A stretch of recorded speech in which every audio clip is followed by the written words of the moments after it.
अस्सलाम वालेकुम students, second year physics chapter 17 का ये लेक्चर नंबर 2 है और इसमें हमने एन और पी टाइप सेमीकंडक्टर्स को कवर करना है। लर्निंग आउटकम को देखें तो हम इन दो तरह के सब्सटेंसेस यानी एन और पी टाइप सेमीकंडक्टर्स में डिस्टिंग्विश करेंगे और साथ ही हम इनमें कंसेप्ट ऑफ होल्स और इलेक्ट्रॉन्स इस लेक्चर में एक्सप्लेन करेंगे। तो आगाज लेते हैं लेक्चर का। एन टाइप सेमीकंडक्टर्स की डेफिनेशंस हैं। स्टूडेंट्स, हमने प्रीवियस लेक्चर में सीखा कि अगर सेमीकंडक्टर में इम्प्योरिटी ऐड कर दें तो सेमीकंडक्टर एक्सट्रिंसिक सेमीकंडक्टर कहलाता है।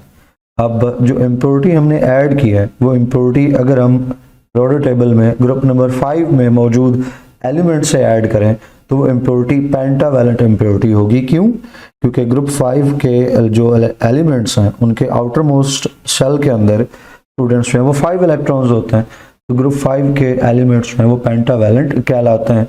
तो पेंटावैलेंट इम्प्योरिटी ऐड करने का मतलब है ग्रुप 5 से इम्प्योरिटी ऐड करना। तो अगर एक सेमीकंडक्टर में आप ग्रुप 5 से इम्प्योरिटी ऐड करते हैं तो उसके नतीजे में जो एक्सट्रिंसिक सेमीकंडक्टर बनेगा उसको हम एन टाइप सेमीकंडक्टर कहते हैं। अब मिसाल के तौर पे आप ग्रुप 5 से फास्फोरस इम्प्योरिटी के तौर पे ऐड कर सकते हैं, आप आर्सेनिक इम्प्योरिटी के तौर पे ऐड कर सकते हैं। आम तौर पे एक टाइप की इम्प्योरिटी यानी फास्फोरस ऐड करोगे या आर्सेनिक ऐड करोगे। अब स्टूडेंट्स, ज़हन में पहला जो सवाल आता है वो ये कि ठीक है ग्रुप 5 से हम इम्प्योरिटी ऐड कर रहे हैं और ये एक पेंटावैलेंट इम्प्योरिटी है, लेकिन सेमीकंडक्टर को एन टाइप सेमीकंडक्टर का नाम ही क्यों दिया, कोई और नाम क्यों नहीं दिया? तो इस सवाल का जवाब आपको एक्सप्लेनेशन में मिलेगा। तो एक्सप्लेनेशन का आगाज करते हैं स्टूडेंट्स। मिसाल के तौर पे आप एक पेंटावैलेंट डोपेंट ले रहे हैं, इम्प्योरिटी ले रहे हैं लाइक फास्फोरस, उसको आपने सिलिकॉन के अंदर जो है वो ऐड किया। सिलिकॉन का सेमीकंडक्टर है, उसमें फास्फोरस जो है वो इम्प्योरिटी है, डोपेंट है। तो क्या होगा, फास्फोरस चूंकि पेंटावैलेंट है तो उसके आखिरी शेल में वैलेंस शेल में 5 वैलेंस इलेक्ट्रॉन्स मौजूद हैं। इन 5 वैलेंस इलेक्ट्रॉन्स में से 4 इलेक्ट्रॉन्स जो हैं वो बॉन्ड कर लेंगे किसके साथ? सिलिकॉन के साथ। तो जो डोपेंट है उसका एटम, उसका एक इलेक्ट्रॉन जो है वो बच जाएगा। दोबारा से, जो डोपेंट है इम्प्योरिटी, उसके कितने इलेक्ट्रॉन्स हैं? 5 इलेक्ट्रॉन्स। इन 5 इलेक्ट्रॉन्स में से 4 इलेक्ट्रॉन्स किधर जाएंगे? इन 5 इलेक्ट्रॉन्स में से 4 इलेक्ट्रॉन्स बॉन्डिंग में यूज हो जाएंगे। सवाल यह है कि 4 ही क्यों यूज होंगे? उसकी वजह यह है कि इस फास्फोरस के सामने कौन आ रहा है? फास्फोरस के सामने जो बॉन्ड बनाने के लिए आ रहा है वो है सिलिकॉन। सिलिकॉन को अपना ऑक्टेट कंप्लीट करने के लिए 4 मजीद इलेक्ट्रॉन्स की जरूरत होती है। मींस सिलिकॉन्स को अपना शेल कंप्लीट करने के लिए मजीद 4 इलेक्ट्रॉन्स चाहिए और सिलिकॉन के आखिरी शेल में 4 इलेक्ट्रॉन्स हैं।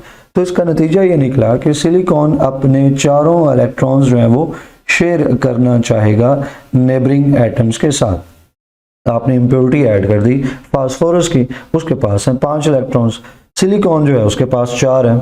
तो सिलिकॉन के 4 जो इलेक्ट्रॉन्स हैं वैलेंस इलेक्ट्रॉन्स, उनके बॉन्ड के लिए फास्फोरस के 4 इलेक्ट्रॉन्स जो हैं वो यूज हो जाएंगे। मींस फास्फोरस जो है वो अपने 4 इलेक्ट्रॉन्स ही शेयर कर पाएगा बॉन्डिंग के अंदर। तो फास्फोरस का जो 5वां इलेक्ट्रॉन है, 5वां एक इलेक्ट्रॉन जो बच जाएगा, 4 तो बॉन्डिंग में यूज हो, एक जो है वो बच गया। तो जो एक बच गया है स्टूडेंट्स, ये एक इलेक्ट्रॉन जो है वो बाद में जब इसको एक मुनासिब टेम्परेचर मिलेगा सेमीकंडक्टर को, इसके इलेक्ट्रॉन्स को एक मुनासिब थर्मल एनर्जी मिलेगी तो ये इलेक्ट्रॉन वैलेंस बैंड से मूव कर जाएगा कंडक्शन बैंड में और ये इलेक्ट्रॉन वजह बनेगा किस चीज़ की? ये वजह बनेगा इलेक्ट्रिकल कंडक्टिविटी की, सेमीकंडक्टर की। इसका मतलब ये नहीं है कि जो सिलिकॉन के इलेक्ट्रॉन्स हैं वो जो इलेक्ट्रिसिटी की कंडक्ट करने की वजह नहीं बनते, वो भी बनेंगे, लेकिन जो मेजर कंट्रीब्यूशन होगी इलेक्ट्रिकल कंडक्टिविटी में वो इस फास्फोरस के एक्स्ट्रा इलेक्ट्रॉन की होगी जो वैलेंस बैंड से कंडक्शन बैंड में मूव करेगा। इस चीज़ को यहाँ फिगर की मदद से देख लें स्टूडेंट्स। आप सेंटर पे यहाँ पे एक सर्कल देख रहे हो जिसमें कि +5 लिखा है। ये सर्कल जो है ये कोर है, किसकी कोर है? ये डोपेंट की कोर है, ये इम्प्योरिटी की कोर है। अब जो फास्फोरस यहाँ पे हमने लिया है वो एक पेंटावैलेंट है, तो स्टूडेंट्स इसलिए उसके सराउंडिंग के अंदर हमने 5 इलेक्ट्रॉन्स लेके आना है और जो कोर है उसमें +5 हमने लिख देना है, ताकि हम ये शो कर सकें कि भाई इसकी सराउंडिंग में 5 इलेक्ट्रॉन्स है और वो सराउंडिंग के 5 इलेक्ट्रॉन्स कोर के +5 के साथ ओवरऑल बैलेंस हो रहे हैं, न्यूट्रल हो रहे हैं। तो स्टूडेंट्स अब वो 4 इलेक्ट्रॉन्स किधर हैं उनको ज़रा हम हाईलाइट करें, तो ये है अगर फास्फोरस तो उसके 5 इलेक्ट्रॉन्स, एक इलेक्ट्रॉन ये आ गया, दूसरा इलेक्ट्रॉन इसका स्टूडेंट यहाँ पे आ गया, तीसरा इलेक्ट्रॉन इसका ये रहा, चौथा इलेक्ट्रॉन इसका ये रहा, पांचवा इलेक्ट्रॉन यहाँ पे है जिसके ऊपर एरो मौजूद है, तो 5 इलेक्ट्रॉन्स हो गए इसके पूरे।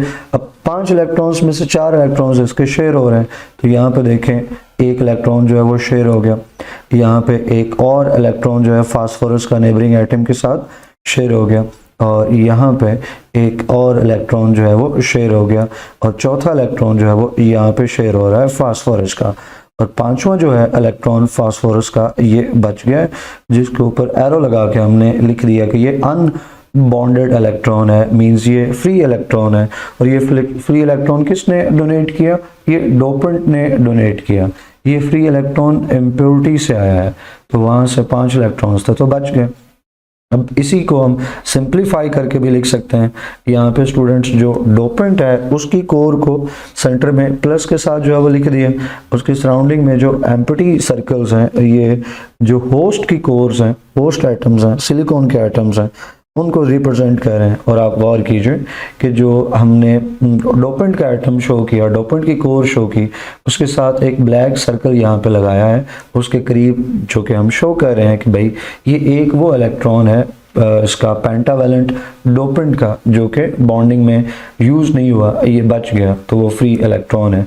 अब आप देखो कि जो डोपेंट का एटम आया, इम्प्योरिटी का एटम आया, उसने उसके आने का एक नतीजा क्या निकला? उसके आने का नतीजा ये निकला कि एक इलेक्ट्रॉन अवेलेबल हो गया, एक इलेक्ट्रॉन अवेलेबल हो गया जो कि बाद में कंडक्शन बैंड में जा सकता है। तो हम कह सकते हैं कि फिर डोपेंट ने, इम्प्योरिटी ने, ये जो पेंटावैलेंट इम्प्योरिटी है, ये इस पेंटावैलेंट इम्प्योरिटी ने डोनेट किया है एक इलेक्ट्रॉन वैलेंस बैंड के अंदर, जो कि बाद में कंडक्शन बैंड में मूव करेगा।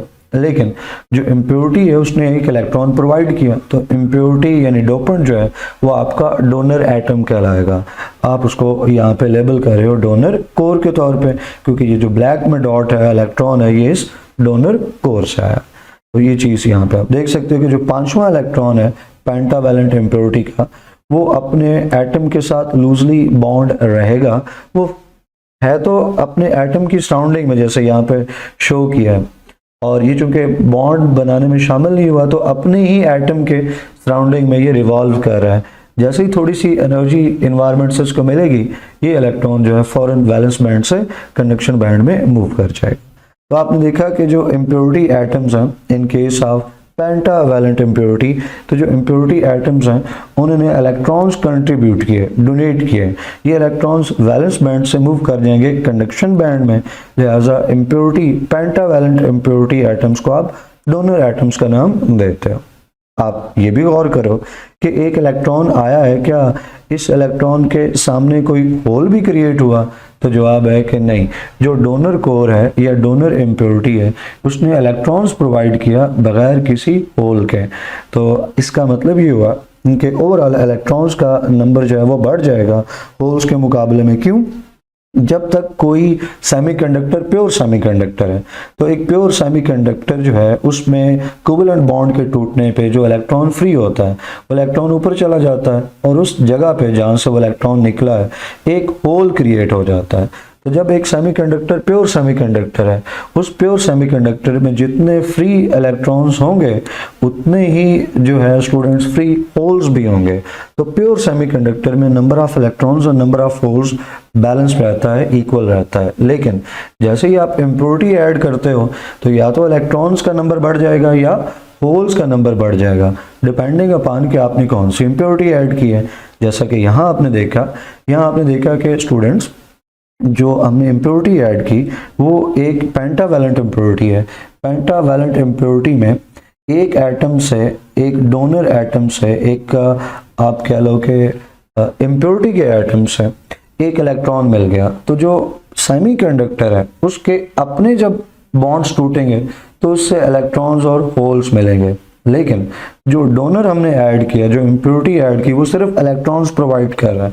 तो किसी भी टाइम पे आप देखोगे तो जो इलेक्ट्रॉन्स का नंबर है वो ज़्यादा रहेगा होल्स के। जैसे यहाँ आप देख सकते हो, अगर आप सिलिकॉन के एक कोवेलेंट बॉन्ड को तोड़ते हो, उससे एक इलेक्ट्रॉन मिल गया, एक होल मिल गया।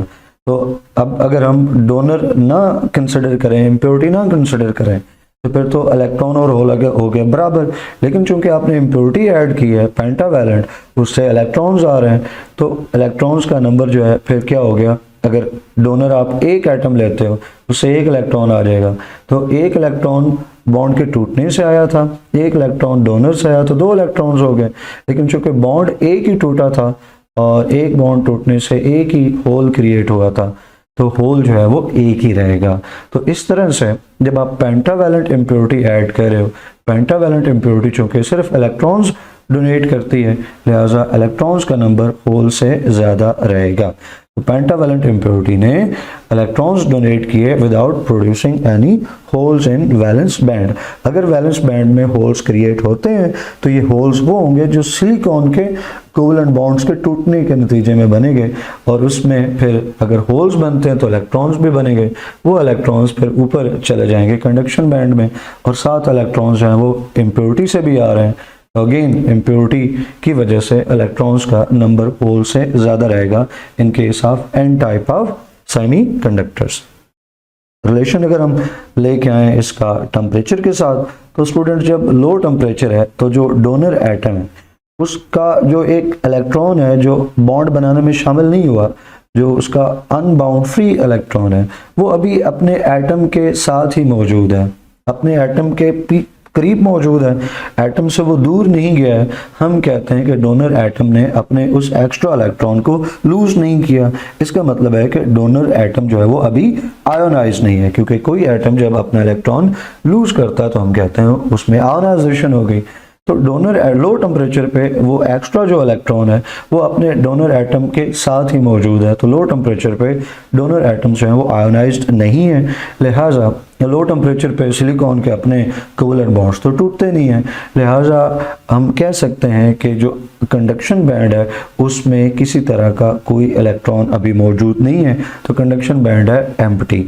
इस टेम्परेचर पे, लो टेम्परेचर पे, बेशक एन टाइप सेमीकंडक्टर ही क्यों ना हो, वो इलेक्ट्रिसिटी कंडक्ट नहीं करेगा नियर 0 केल्विन। जैसे ही आप टेम्परेचर थोड़ा सा बढ़ाओगे तो डोनर एटम्स के जो एक्स्ट्रा इलेक्ट्रॉन्स हैं वो डोनर एटम्स के साथ चूंकि लूजली बॉन्डेड है, लिहाजा थोड़ी सी एनर्जी मिलने पे वो फ्री हो जाएंगे और वो वैलेंस बैंड से मूव कर जाएंगे कंडक्शन बैंड की तरफ, और इसको हम कहेंगे कि उन डोनर इलेक्ट्रॉन्स ने पॉपुलेट किया, यानी वो जमा हो गए, इकट्ठे हो गए, मूव कर गए किधर, कंडक्शन बैंड की तरफ। अब स्टूडेंट्स ये तो हमने जिक्र किया डोनर एटम्स के डोनर इलेक्ट्रॉन्स का, लेकिन इन्हीं टेम्परेचर्स के ऊपर, या आप कह लीजिए ऑर्डिनरी टेम्परेचर्स के ऊपर, जो सेमीकंडक्टर है उसके अपने जो सिलिकॉन एटम्स के इलेक्ट्रॉन्स हैं या सिलिकॉन बॉन्ड्स के इलेक्ट्रॉन्स हैं, उनका क्या है।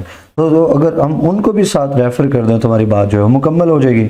हम कहेंगे कि जी ऑर्डिनरी टेम्परेचर्स पर, यानी अराउंड रूम टेम्परेचर, जो सिलिकॉन के एटम्स हैं उनके जो कोवेलेंट बॉन्ड्स हैं वो कोवेलेंट बॉन्ड्स भी कुछ टूटेंगे, तो कुछ इलेक्ट्रॉन्स जो हैं वो वैलेंस बैंड से मूव कर जाएंगे, एक्साइट कर जाएंगे कंडक्शन बैंड की तरफ, और जब सिलिकॉन के कोवेलेंट बॉन्ड्स जो हैं उनके इलेक्ट्रॉन्स ऊपर जाएंगे तो वो अपनी जगह पे होल क्रिएट करेंगे।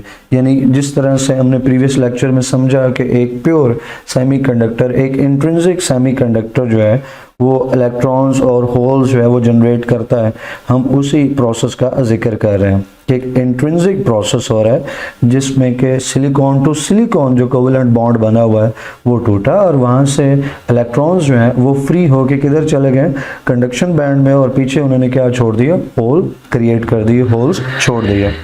तो स्टूडेंट्स ऑर्डिनरी टेम्परेचर पर कंडक्शन बैंड में दो तरह के इलेक्ट्रॉन्स पहुंच गए, एक वो इलेक्ट्रॉन्स जो डोनर एटम्स की आयोनाइजेशन से पहुंचे, और दूसरे वो इलेक्ट्रॉन्स जो कि जो सिलिकॉन एटम्स के इलेक्ट्रॉन्स हैं एक्साइट होकर जो पहुंचे। तो दो तरह के इलेक्ट्रॉन्स हैं, लिहाजा कंडक्शन बैंड में इलेक्ट्रॉन्स का नंबर ज़्यादा रहेगा वैलेंस बैंड में मौजूद जो होल्स हैं। ये ऊपर भी मैंने आपको समझाया कि जब स्टूडेंट्स एक इलेक्ट्रॉन सिलिकॉन का अपना एक इलेक्ट्रॉन एक्साइट होकर ऊपर जाएगा तो नीचे होल क्रिएट करेगा, तो एक इलेक्ट्रॉन कंडक्शन बैंड में चला गया। लेकिन जो डोनर एटम है उसका भी तो एक इलेक्ट्रॉन गया, तो ऊपर 2 इलेक्ट्रॉन नीचे एक होल, मींस जो इलेक्ट्रॉन्स का नंबर है वो हमेशा ज़्यादा रहेगा होल्स के मुकाबले में in case of N type of semiconductor. अब 2 और चीज़ें हैं जिनको रेफर करना है, मेजॉरिटी चार्ज कैरियर्स और माइनॉरिटी चार्ज कैरियर्स। मेजॉरिटी यानी ज़्यादा नंबर किनका है, तो इलेक्ट्रॉन्स जो है वो मेजॉरिटी चार्ज कैरियर्स हैं in case of N type of semiconductor, और जो माइनॉरिटी चार्ज कैरियर्स हैं वो होल्स हैं। नंबर जो है इनका कम ज़्यादा है, इस वजह से हमने इनको ये नाम दिया। इलेक्ट्रॉन्स जो हैं वो चूँकि ज़्यादा हैं तो मेजॉरिटी चार्ज कैरियर्स हैं, होल्स चूँकि कम है तो माइनॉरिटी चार्ज कैरियर्स हैं। अब उस सवाल का हमें जवाब भी मिल रहा है जो हमने डेफिनेशन के साथ क्वेश्चन जो है वो रेज किया था। वो क्वेश्चन क्या था कि ठीक है पेंटावैलेंट इम्प्योरिटी ऐड कर रहे हैं, लेकिन इस पेंटावैलेंट इम्प्योरिटी के नतीजे में जो एक्सट्रिंसिक सेमीकंडक्टर बन रहा है उसको एन टाइप क्यों पुकारा?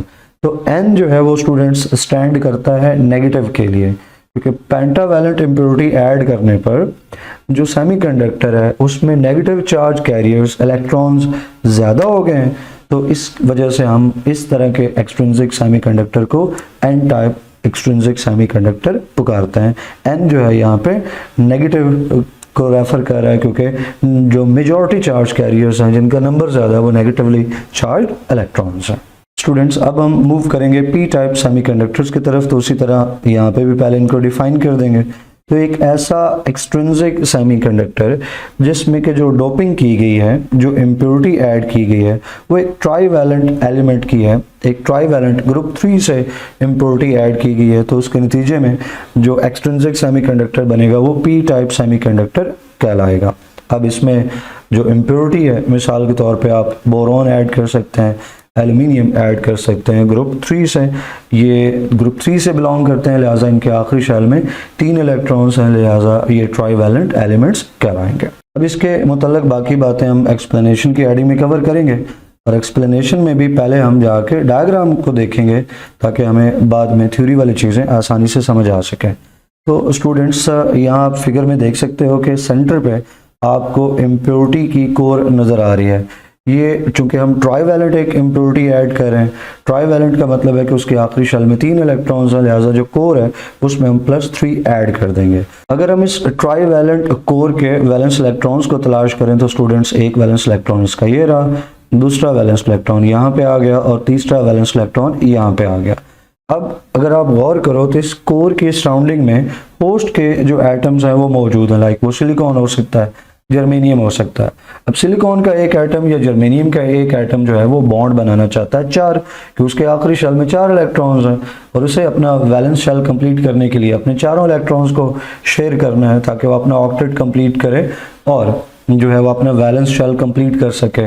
मींस जो सराउंडिंग एटम्स हैं, जो होस्ट के एटम्स हैं, वो 4 बॉन्ड्स बनाना चाहते हैं, जबकि बीच में जो इम्प्योरिटी का एटम आया है वो सिर्फ 3 इलेक्ट्रॉन्स प्रोवाइड कर रहा है बॉन्ड बनाने के लिए। उसके पास आए आखिरी शेल में 3 इलेक्ट्रॉन्स, वो तीनों इलेक्ट्रॉन्स कहता है लो जी ये मेरा एक इलेक्ट्रॉन है, बॉन्ड कर लो। तो एक नीचे सिलिकॉन का एटम है, होस्ट एटम, उसने वो इलेक्ट्रॉन लेके बॉन्ड कर लिया, तो ये एक बॉन्ड बन गया। फिर जो ट्राईवैलेंट है, जो इम्प्योरिटी वो कहता है मेरे ये दूसरा इलेक्ट्रॉन भी ले लो बॉन्ड करने के लिए, तो सराउंडिंग में होस्ट एक और एटम है, उसने वो उधर एक अपना इलेक्ट्रॉन शेयर कर ले, बॉन्ड कर लिया, तो इस तरह से 2 बॉन्ड बन गए। अब जो ट्राईवैलेंट इम्प्योरिटी वो कहेगी मेरा तीसरा इलेक्ट्रॉन भी ले लो बॉन्ड करने के लिए, तो सराउंडिंग से एक और सिलिकॉन एटम जो है वो उस इलेक्ट्रॉन के साथ जो है वो एक और बॉन्ड बना लेगा। अब बनना चाहिए चौथा बॉन्ड। सराउंडिंग में जो सिलिकॉन एटम्स हैं, मिसाल के तौर पे ये होस्ट एटम है, सिलिकॉन ये जर्मेनियम एटम है, ये कहता है भाई मुझे चौथा बॉन्ड बनाना है, मैंने ऊपर एक बॉन्ड बना लिया, मैंने इधर एक बॉन्ड बना लिया, मैंने नीचे एक तीसरा बॉन्ड बना लिया, मुझे चौथा बॉन्ड बनाना है, तो मैं चौथा बॉन्ड कहाँ बनाऊंगा? तो वो ट्राईवैलेंट इम्प्योरिटी वो कहते हैं भाई मेरे पास तो 3 इलेक्ट्रॉन्स हैं, मैंने तीनों डोनेट कर दिए, चौथा बॉन्ड मैं आपके साथ कैसे बना लूं? तो जो एक इलेक्ट्रॉन्स की डेफिशिएंसी क्रिएट हो जाएगी, मींस एक होल क्रिएट हो जाएगा। ये वाला जो होस्ट एटम है ये अपना इलेक्ट्रॉन यहाँ पे दे रहा है बॉन्ड बनाने के लिए, लेकिन जो इम्प्योरिटी है उसके पास इलेक्ट्रॉन नहीं है यहाँ पे इस इलेक्ट्रॉन के साथ शेयर करने के लिए, लिहाजा इस जगह पे एक होल क्रिएट हो गया है। जो इम्प्योरिटी है वो कोई चौथा इलेक्ट्रॉन प्रोवाइड नहीं कर सकी, लिहाजा वहाँ पे एक इलेक्ट्रॉन की डेफिशिएंसी, एक इलेक्ट्रॉन का होल क्रिएट हो गया। ये जो होल क्रिएट हो गया स्टूडेंट्स, इस होल को फिल करने के लिए जो सराउंडिंग होस्ट के एटम्स हैं वहाँ से इलेक्ट्रॉन एक्साइट होकर यहाँ पहुँचेंगे। मिसाल के तौर पे ये वाला जो इलेक्ट्रॉन है यहाँ पे बॉन्ड बना रखा है जिसने, ये ऐसा करता है यहाँ से एक्साइट होकर ऊपर चला जाता है इस होल को फिल करने के लिए। जैसे ये इलेक्ट्रॉन्स इस होल को फिल करने के लिए मूव करेगा यहाँ पे होल क्रिएट हो जाएगा। फिर इस होल को फिल करने के लिए नेबरिंग से कोई और इलेक्ट्रॉन एक्साइट होकर आएगा तो वहाँ पे होल क्रिएट हो जाएगा। इस तरह से वैलेंस बैंड के अंदर जो है वो होल्स क्रिएट हो जाएंगे। एक जगह होल क्रिएट हो रहा है, दूसरी जगह, तीसरी जगह, चौथी जगह होल्स क्रिएट हो रहे हैं। आप यूं भी कह सकते हैं कि होल्स जो हैं वो मूव कर रहे हैं, होल्स मूव कर रहे हैं, लेकिन आपका जो इम्प्योरिटी वाला एटम था, ट्राइवैलेंट एटम था, वो अपनी जगह पे मौजूद है, उसने मूव नहीं किया, वो अपनी जगह पे मौजूद है, लेकिन उसके आने की वजह से एक वैलेंसी, एक डेफिशिएंसी, एक होल क्रिएट हुआ और वो होल फिर आगे वैलेंस बैंड में मूव कर रहा है, कभी इधर कभी उधर कभी उधर। वो कैसे मूव कर रहा है मैंने आपको बता दिया कि उस होल को फिल करने के लिए इलेक्ट्रॉन्स कहीं से आएगा तो वहाँ होल क्रिएट हो जाएगा, तो हम कहेंगे कि होल मूव कर गया। फिर उस होल को फिल करने के लिए कहीं और से इलेक्ट्रॉन आएगा तो वहाँ होल क्रिएट हो जाएगा, तो हम कहेंगे कि होल एक बार फिर मूव कर गया।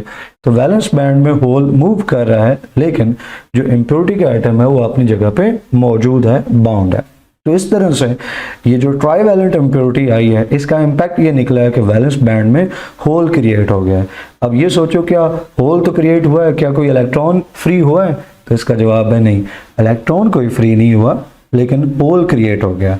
नॉर्मली जब आप प्योर सेमीकंडक्टर की बात करते हो तो प्योर सेमीकंडक्टर में जो एक बॉन्ड टूटता है और एक बॉन्ड के टूटने में स्टूडेंट्स इलेक्ट्रॉन जब एक्साइट होकर ऊपर जाता है कंडक्शन बैंड में तो इलेक्ट्रॉन तो ऊपर चला गया, लेकिन जो बॉन्ड टूटा है जहाँ से वो इलेक्ट्रॉन गया है उधर एक होल क्रिएट हो जाता है। तो नॉर्मल प्योर फॉर्म में सेमीकंडक्टर में जितने इलेक्ट्रॉन्स क्रिएट होते हैं उतने ही होल्स क्रिएट होते हैं, लेकिन जब आप इम्प्योरिटी ऐड कर रहे हो तो इम्प्योरिटी या तो होल्स को बढ़ाएगी या इलेक्ट्रॉन्स को बढ़ाएगी। ऊपर आपने देखा पेंटावैलेंट केस में इलेक्ट्रॉन्स जनरेट हो जाते हैं बगैर होल्स के जनरेट हुए, लेकिन ट्राइवैलेंट इम्प्योरिटी के केस में इलेक्ट्रॉन्स फ्री नहीं हो रहे, इलेक्ट्रॉन्स क्रिएट नहीं हो रहे हैं, लेकिन होल्स क्रिएट हो रहे हैं। तो ये दो अलग अलग इम्प्योरिटीज का दो अलग अलग इम्पैक्ट है। यहाँ पे जो एक होल क्रिएट हुआ है उस होल को फिल करने के लिए नीचे से इलेक्ट्रॉन आएगा, तो इलेक्ट्रॉन तो फ्री नहीं हुआ, वो तो होल को ऑक्यूपाई कर रहा है, लेकिन जहाँ से इलेक्ट्रॉन आया वहाँ पे होल क्रिएट हो गया। तो किसी भी लम्हे होल्स जो है वो वैलेंस बैंड के अंदर मौजूद हैं, लेकिन कोई इलेक्ट्रॉन्स एक्स्ट्रा वैलेंस बैंड में मौजूद नहीं है जो कि ऊपर कंडक्शन बैंड में जा सकें। तो नतीजा ये निकला है ट्राइवैलेंट इम्प्योरिटी के आने में कि बगैर इलेक्ट्रॉन्स क्रिएट किए जो होल्स हैं वो क्रिएट हो गए। एक और चीज़ कि आपकी जो इम्प्योरिटी थी ट्राइवैलेंट, उसने चूंकि एक होल क्रिएट किया तो सराउंडिंग से इलेक्ट्रॉन उस होल को ऑक्यूपाई करने आएगा, उस होल को फिल करने आएगा। कौन से होल की बात हो रही है? उस होल की बात हो रही है जो इम्प्योरिटी एटम के पास है। इम्प्योरिटी एटम, ट्राइवैलेंट एटम, उसके पास जो पहला होल क्रिएट हुआ था उसको फिल करने के लिए आया एक इलेक्ट्रॉन। इसका मतलब है दूसरे लफ्ज़ों में इम्प्योरिटी एटम ने वो इलेक्ट्रॉन गेन किया। जब कोई एटम इलेक्ट्रॉन गेन करता है उस पर माइनस चार्ज आता है। यही वजह है कि जनरल रिप्रेजेंटेशन में जो कोर है, इम्प्योरिटी कोर है, इम्प्योरिटी का एटम है, उसके सेंटर पे माइनस का एटम, जो माइनस का साइन लगा दिया। ये माइनस का साइन इसलिए लगाया कि इस एटम के, इस इम्प्योरिटी एटम के आने से यहाँ पे होल क्रिएट हुआ। इस होल को फिल करने के लिए कहीं सराउंडिंग से एक इलेक्ट्रॉन आया, तो एक तरह से इम्प्योरिटी एटम ने इलेक्ट्रॉन गेन किया। उस होल में जब कहीं और से इलेक्ट्रॉन आएगा तो होल बिलोंग किससे करता है? ये होल इसी इम्प्योरिटी से बिलोंग करता है ना। तो स्टूडेंट जब कहीं सराउंडिंग से इलेक्ट्रॉन आएगा इस इम्प्योरिटी को, इस होल को फिल करने के लिए, तो ये होल इस इम्प्योरिटी एटम का है, तो इम्प्योरिटी एटम वो इलेक्ट्रॉन रिसीव कर रहा है। इन अदर वर्ड्स तो इम्प्योरिटी एटम ने इलेक्ट्रॉन रिसीव किया तो इस पर माइनस चार्ज आया। इलेक्ट्रॉन रिसीव करने की वजह से हम इसको एक्सेप्टर कोर कह रहे हैं। जब इसने इलेक्ट्रॉन एक्सेप्ट किया तो इसका तो होल हो गया फिल, लेकिन वो इलेक्ट्रॉन कहीं और से तो आया होगा ना, वहाँ होल क्रिएट हो गया। उसको फिल करने के लिए कहीं और से इलेक्ट्रॉन आएगा तो वहाँ होल क्रिएट हो जाएगा। तो इस तरह से वैलेंस बैंड के अंदर होल जो है वो मूव करते रहेंगे। तो इस तरह से स्टूडेंट्स जो इम्प्योरिटी एटम्स हैं वो वैलेंस बैंड में आने पे इलेक्ट्रॉन एक्सेप्ट करते हैं और एक्सेप्टर एटम्स कहलाते हैं, क्योंकि एक डेफिशिएंसी क्रिएट हो जाती है तो उन्हें इलेक्ट्रॉन जो है वो एक्सेप्ट करना होता है उस डेफिशिएंसी को पूरा करने के लिए। और वो डेफिशिएंसी जिसको होल का वो फिर वैलेंस बैंड में चलना शुरू कर देती है। वो होल्स वो डेफिशिएंसी वैलेंस बैंड में एक जगह से दूसरी जगह मूव कर रही होती है। तो जो एक्सेप्टर इम्यूनिटी एटम्स हैं उन्होंने होल्स प्रोड्यूस किए, लेकिन साथ ही कोई इलेक्ट्रॉन्स जनरेट नहीं हुए, जैसे मैंने ऊपर आपको एक्सप्लेन किया। तो ये फीचर है एक ट्राईवैलेंट इम्प्योरिटी का, जब वो प्योर कंडक्टर में, प्योर सेमीकंडक्टर में ऐड होती है। तो इसका बिहेवियर ट्राईवैलेंट इम्प्योरिटी का एग्जैक्ट अपोजिट है पेंटावैलेंट इम्प्योरिटी के। स्टूडेंट्स, अब हमने पी टाइप सेमीकंडक्टर का बिहेवियर रिलेट करना है टेम्परेचर के साथ। तो टेम्परेचर में अगर हम ऑर्डिनरी टेम्परेचर को रेफर करें तो यहाँ पे हम एक बात कर सकते हैं। आप फर्ज कीजिए कि आपने ट्राईवैलेंट इम्प्योरिटी का एक एटम जो है वो ऐड किया है। अब इसका नतीजा क्या निकला? एक ट्राईवैलेंट एटम आने की वजह से वैलेंस बैंड में एक होल क्रिएट हो गया। अब हम ये सोचेंगे कि क्या ऑर्डिनरी टेम्परेचर पर कोई और प्रोसेस भी है जो होल्स जनरेट कर सकता है? तो आंसर है यस, एक इंट्रिंसिक प्रोसेस है। इंट्रिंसिक प्रोसेस है जो होल जनरेट करता है और इलेक्ट्रॉन्स भी जनरेट करता है। इंट्रिंसिक प्रोसेस के ऊपर हमने जिक्र किया और पिछले लेक्चर में भी देखा कि जब टेम्परेचर थोड़ा सा हाई होता है, like ordinary temperature, room temperature है, तो कोवलेंट बॉन्ड जो है वो ब्रेक हो सकते हैं। और कोवलेंट बॉन्ड, अगर एक कोवलेंट बॉन्ड टूटता है तो स्टूडेंट्स उसके नतीजे में एक इलेक्ट्रॉन फ्री होके चला जाएगा कंडक्शन बैंड में और अपने पीछे वो एक होल छोड़ जाएगा। लेकिन हाँ, एक होल और भी तो क्रिएट हुआ था। ये वो होल क्रिएट हुआ था जो ट्राईवैलेंट इम्प्योरिटी के नतीजे में जनरेट हुआ, ये प्रोड्यूस हुआ। ट्राईवैलेंट इम्प्योरिटी तो सिर्फ होल जनरेट कर रही है, उसने कोई इलेक्ट्रॉन तो जनरेट नहीं किया। तो एक होल जनरेट हुआ था ट्राईवैलेंट एटम की वजह से और एक होल जो है वो जनरेट हुआ इंट्रिंसिक प्रोसेस के नतीजे में, इलेक्ट्रॉन के एक्साइट होने के नतीजे में। तो हमने चूंकि एक एक को रेफर किया है, लिहाजा इस ऑर्डिनरी टेम्परेचर पे हम देख सकते हैं कि वैलेंस बैंड के अंदर नंबर ऑफ होल्स जो है वो ज़्यादा है और जो नंबर ऑफ इलेक्ट्रॉन्स है वो कम है। एक होल, दोबारा से बता रहा हूँ, एक होल इम्प्योरिटी के एटम की वजह से क्रिएट हुआ और एक होल एक इलेक्ट्रॉन की एक्साइटेशन के नतीजे में जनरेट हुआ। एक्साइटेशन तो जितने इलेक्ट्रॉन्स बनाती है उतने ही होल्स बनाती है, लिहाजा अगर 10 एक्साइटेशंस होती हैं तो 10 इलेक्ट्रॉन्स ऊपर जाएंगे, नीचे 10 होल आ जाएंगे। लेकिन होल जो है वो एक और वजह से भी तो क्रिएट हो रहे हैं जो कि इम्प्योरिटी है। मीन्स ये कि अगर P type semiconductor ordinary temperature पे है तो इसमें नंबर ऑफ जो होल्स होंगे वो हमेशा ज़्यादा होंगे नंबर ऑफ इलेक्ट्रॉन्स हैं। तो फिर हम नतीजा लिख सकते हैं कि नतीजा ये निकलेगा कि जो होल्स हैं वो इलेक्ट्रॉन्स को आउट नंबर कर देंगे। आउट नंबर करने का मतलब है ज़्यादा हो जाएंगे। आउट नंबर करना, ज़्यादा हो जाना, इंक्रीज कर जाना। तो होल्स ज़्यादा हैं इलेक्ट्रॉन्स के मुकाबले में पी टाइप सेमीकंडक्टर में। तो पी टाइप सेमीकंडक्टर में जो पॉजिटिव होल्स हैं वो मेजर या मेजॉरिटी चार्ज कैरियर्स हैं और इलेक्ट्रॉन्स जो हैं वो माइनॉरिटी कैरियर्स में शुमार होंगे। क्योंकि जब हम एक प्योर सेमीकंडक्टर में ट्राईवैलेंट इम्प्योरिटी ऐड करते हैं उससे होल्स, पॉजिटिव होल्स का नंबर ज़्यादा हो जाता है, वो मेजॉरिटी चार्ज कैरियर्स बन जाते हैं। लिहाजा इस तरह का जो एक्सट्रिंसिक सेमीकंडक्टर है वो पी टाइप जो है सेमीकंडक्टर कहलाता है। यहाँ पे P पॉजिटिव के लिए है क्योंकि पॉजिटिव चार्ज कैरियर्स का नंबर जो है वो ज़्यादा है। लास्ट में हम डिफरेंस करेंगे N और P टाइप सेमीकंडक्टर्स में।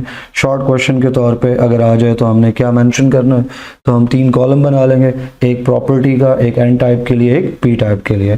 तो सारी जो बातें समझी उनको यहाँ पे हम समराइज करें तो जो इम्प्योरिटी है पी टाइप सेमीकंडक्टर बनाने के लिए, वो इम्प्योरिटी जो है वो पेंटावैलेंट होती है और पेंटावैलेंट इम्प्योरिटी आपको ग्रुप 5 से मिलती है। मिसाल के तौर पे आप फास्फोरस जो है वो ऐड कर दें। पी टाइप सेमीकंडक्टर बनाने के लिए आपको इम्प्योरिटी ट्राईवैलेंट जो है वो ऐड करनी होती है। मिसाल के तौर पे आप ग्रुप 3 से ट्राईवैलेंट ऐड करें तो बोरोन हो सकता है, एल्यूमिनियम हो सकता है। इम्प्योरिटी एटम का रोल क्या होता है जब वो ऐड होता है? तो एन टाइप सेमीकंडक्टर में जब पेंटावैलेंट इम्प्योरिटी एटम आता है तो वो डोनर ऑफ इलेक्ट्रॉन्स के तौर पे एक्ट करता है, लिहाजा वो इलेक्ट्रॉन्स प्रोवाइड करता है बगैर होल्स जनरेट किए। पी टाइप सेमीकंडक्टर में जब ट्राईवैलेंट इम्प्योरिटी एटम आता है तो इलेक्ट्रॉन्स को एक्सेप्ट करता है और होल्स जनरेट करता है बगैर इलेक्ट्रॉन्स जनरेट किए। और फिर मेजॉरिटी या मेजर चार्ज कैरियर्स हैं उनको रेफर करें तो एन टाइप सेमीकंडक्टर में मेजर टाइप नेगेटिव इलेक्ट्रॉन्स हैं और पी टाइप सेमीकंडक्टर में major charge carriers positive holes हैं। मुझे उम्मीद है कि ये लेक्चर आपको समझ आया होगा। आपके पास कोई क्वेश्चन क्यूरी हो तो आप कमेंट सेक्शन में पूछ सकते हैं। वीडियो को लाइक करना है, पहले उसके साथ शेयर करना है। इंशाल्लाह नेक्स्ट वीडियो में नेक्स्ट टॉपिक पढ़ेंगे। टिल देन अल्लाह हाफिज़।